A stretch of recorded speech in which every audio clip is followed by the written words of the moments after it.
المحسن الديان ذي الفضل والجود والإحسان ذي الكرم والمغفرة والامتنان. الله أكبر الله أكبر لا إله إلا الله والله أكبر الله أكبر ولله الحمد. ونشهد أن لا إله إلا الله وحده لا شريك له ونشهد أن سيدنا ومولانا محمدا عبده ورسوله الذي أرسل حين شاع الكفر في البلدان صلى الله عليه وعلى آله وأصحابه ما لمع القمران وتعاقب الملوان. الله أكبر الله أكبر لا إله إلا الله والله أكبر الله أكبر ولله الحمد. أما بعد فاعلموا أن يومكم هذا يوم عيد لله عليكم فيه عوائد الإحسان ورجاء نيل الدرجات والعفو والغفران. الله أكبر الله أكبر لا إله إلا الله والله أكبر الله أكبر ولله الحمد. وقد قال رسول الله صلى الله عليه وسلم إن لكل قوم عيدا وهذا عيدنا. الله أكبر الله أكبر لا إله إلا الله والله أكبر الله أكبر ولله الحمد.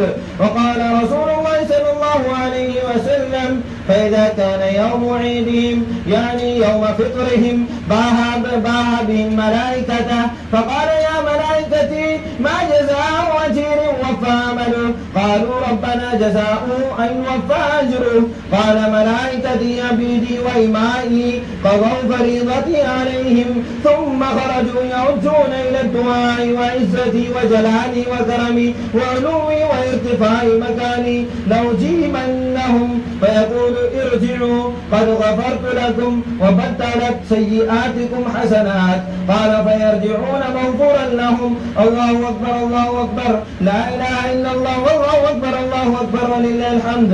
وهذا الذي ذكر في ذلك اليوم كان فضله. وأما أحكامه من صدقة الفطر والصلاة والخطبة قد كتبنا في الخطبة التي قبله. نعم بقيت المسألتان فنذكرهما الآن. الله أكبر الله أكبر لا إله إلا الله والله أكبر الله أكبر ولله الحمد.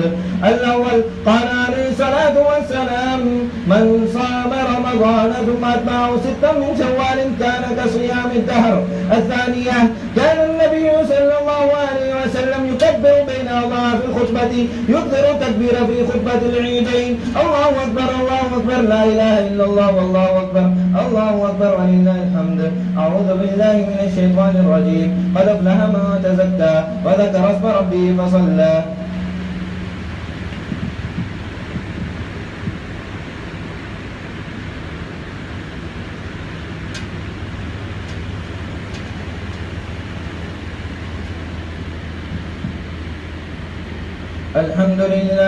الحمد لله نحمده ونستعينه ونستغفره ونؤمن به ونتوكل عليه ونعوذ بالله من شرور أنفسنا ومن سيئات أعمالنا. من يهده الله فلا مضل له ومن يضلل فلا هادي له. ونشهد أن لا إله إلا الله وحده لا شريك له ونشهد أن سيدنا ومولانا محمدا عبده ورسوله أرسله بالحق بشيرا ونذيرا بين يدي الساعة. من يطع الله ورسوله فقد رشد ومن يعصهما فإنه لا يضر إلا نفسه ولا يضر الله شيئا. أعوذ بالله من الشيطان الرجيم. بسم الله الرحمن الرحيم.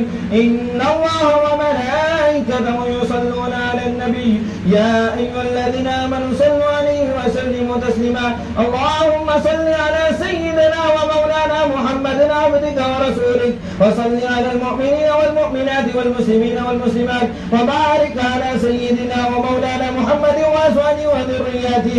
قال النبي صلى الله عليه وسلم أرحم أمتي بأمتي أبو بكر وأشدهم في أمر الله عمر وأصدقهم حياء عثمان وقضاهم علي وفاطمة سيدة نساء أهل الجنة وحمزة أسد الله وأسد رسوله رضوان الله تعالى عليهم أجمعين. اللهم اغفر للعباس وولدي مغفرة ظاهرة وباطنة لا تغادر ذنبا.